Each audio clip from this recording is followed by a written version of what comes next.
and welcome to my channel. What's up everybody? My name's Amanda, but you can call me MandoBug if you'd like. That's the username I have on social media like Ravelry and Instagram. You can find the links to all that down below. Today I have a finished objects video for you, and this finished objects video is probably the most special to me, and you will see why. The first set of objects I finished are called the Party Gift Tag Crocheted Flowers. I was watching an episode of Knit and Crochet Now, and they had these on there, and I had to try them out. So let me go ahead and show you the pattern as it was meant to be written. So in the original pattern, it calls for the same yarn weight throughout. I think it calls for a worsted weight, but what I have here are a couple different fingering weight sized ones. And these are just little scraps that I had laying around. Like this red in the back I know is Dream in Color, Smushy, and Valentine. And in the front, I don't know what color that is. I got in a swap. This one is, I think, Freya hand paints in some sort of gradient green that I had, and Lorna's Laces Shepherd Sock in Unicorn Parade. And then because they're kind of like these two, the front and the back layers are kind of the same size, I decided to try doing the back layer in a worsted weight and the front layer in a fingering weight, and I like the way that these turned out better. The back yarns I used were Cascade 220, and these both have the same front yarn, which is Lorna's Laces Shepherd Sock in the Eat Sleep Knit colorway. I really like the way this one turned out, super cute. And then the other day I was surfing through Instagram and I saw this lady's, I don't remember her username, maybe I'll go back and find it and put it down here, but if I can't find it, I don't want to make any promises. She had posted a picture of her knitting bag or project bag. I don't think it showed what was in it, so maybe there was crochet in there. That's not the point. Point is, there's a picture of her bag, and then there were some daisies surrounding it, and at first glance, because my Instagram feed is mostly yarn, it's either yarn or makeup, so I automatically assumed the daisies were made out of yarn. And then when I looked at it closer, I realized they weren't. But in that brief moment that I was thinking about them being made out of yarn, my mind went, how do they do that? Oh, I bet they did this. And so then I tried this and made this daisy. So what I did to make the daisy is I did 6 single crochets inside of a magic loop, and I closed it off with the yellow Cascade 220. Then I took the white Cascade 220, and in the back loop of each single crochet I did 2 loop single crochets. Now if you've never seen that before, you create this loop before you do your single crochet, and it locks the loop in place. And so I did that around the back, and then I did it around the front loops, 2 in each loop.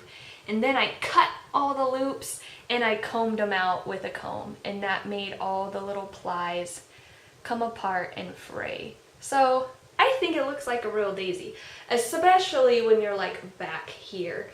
I think this, as well as these, would make great little appliques for some embroidery on yarn, like maybe a decorative pillowcase or a bag. Possibilities are endless, but I do think it's really cute, and I'm thinking of doing a YouTube tutorial on how to make it, as well as writing it up as a free pattern with some pictures, because it's super simple and wouldn't take a lot of time to write up at all, and I think it's cute. So the finished object that is near and dear to my heart is my first crochet shawl design. Now I went back and forth on whether I should share this or not because it's not ready yet. This shawl is just a prototype. There are some changes that I'm going to be making to it, and so I mean, I do plan on releasing this as a pay-for pattern eventually. So, you know, I'm running the risk of somebody trying to copy my design, I guess, but I decided to share this anyways because I don't think anybody would do that. I also know that this pattern is not easy to write up. That's why I'm going to charge for the pattern. This pattern is going to be written out, but it also is going to be charted, which is a lot of work on my part, and I don't think anybody would go through the time to do that in a copying manner. So I'm not super worried about it. Not worried enough to not share. So I have showed the beginning of this on my podcast before too, my MandoBug Crafts podcast episodes, I think last year. So anyways, here's the shawl in its completion. Let me stand up to show you against the wall. So you can see it's a pretty good sized shawl. It did use almost an entire skein of the black and almost half the skein of the orange. You can see you can wear it as a regular shawl. You could use a pin to close it. You could also wear it around your neck like a scarf. So I cannot stop staring at this shawl. I am absolutely in love with it. I'm in love with the pattern. I'm in love with the colors. This is me in a shawl pattern. Like, it really is. And I think that's my favorite part about designing is, like, it really shows your personality in your design. And it's one thing to realize that when you look at other people's designs, but it's really interesting when it's your design and you see yourself in it. It's something else. So about the shawl, I crocheted using a G-hook, which I want to get better at saying the US and the universal sizes. So I crocheted it using a G-hook, which is a 4.25 millimeter hook. And I used Dream and Color Smushy in Black Pearl and Humdrum, which, if you haven't noticed, Humdrum is like my favorite color. Seriously. But the shawl starts out with just a simple semicircle that's solid and double crochet. And then there's this huge chain section, which, side note, right now I am changing. You can see right here where there is a single crochet in a chain, and it is not stable enough for me to feel comfortable with this in the design, so I have to change it. And then there's this section more solid, this section more solid, and then the beautiful, beautiful border. So I plan on changing this first section here to look something more like this. You can tell this is a lot more stable than those single crochets in the chain were. This doesn't look the greatest right now because it doesn't have the full weight of the shawl to completely block it out. I did wash and block it, but the weight is just not there to completely pull the chains out the way that they're meant to be. So I will be making another shawl.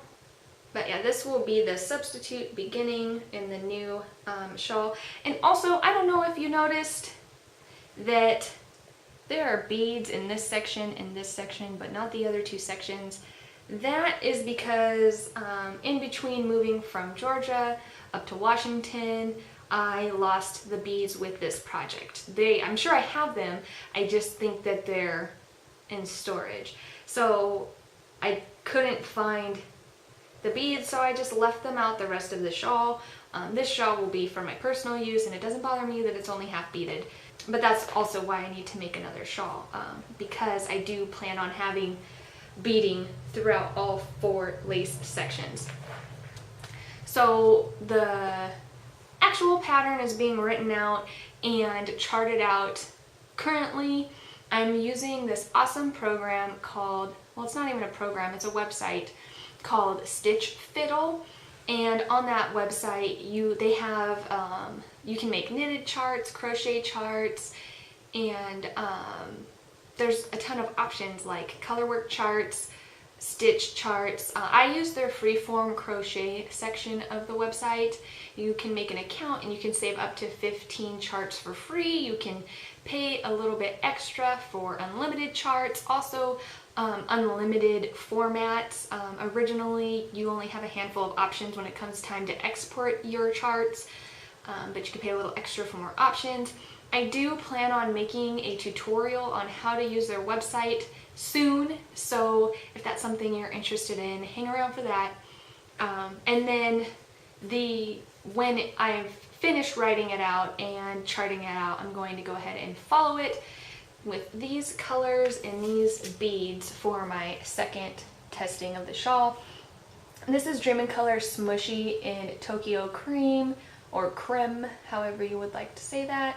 And then on the bottom is Gold Experience, and these are some golden beads. So I think that'll be really pretty, and that'll give me a chance to kind of give myself a final look over of the entire pattern, and then I will get it officially tested, and then I will release it. But yeah, I'm really, really, really excited about this shawl. Like, I keep draping it over the back of the couch and staring at it all day because it's just gorgeous. And honestly, I wish I had my original drawing of this shawl because it looked just like this. I was sketching out some ideas on a pad of paper. I wanted some sort of Halloween looking shawl that kind of looked like a spider web with stripes, and I mean, this is it, guys. This was what I drew. And then actually Josh came up with a name for it. So I'm gonna call it Halloweb, like Halloween and spiderweb, Halloweb. And I think it's a very fitting name. And I also think, although this was Halloween inspired and Halloween themed, I think it's going to look a little more elegant in these colors. And I think if you didn't want it to look like Halloween, I think you could make it into more of a romantic shawl. If that's your choosing, which you know it's not mine, so. Oh, I also forgot to mention, Lindsay of the Knit Whim Diaries podcast is interested in making this shawl in a lace weight, so there should also be a lace weight option added.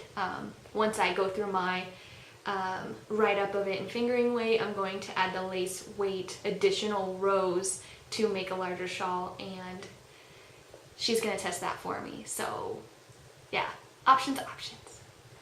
And those are all of my finished objects that I have to share with you guys. If you guys liked this video, please give it a thumbs up. And if you guys liked me, please subscribe.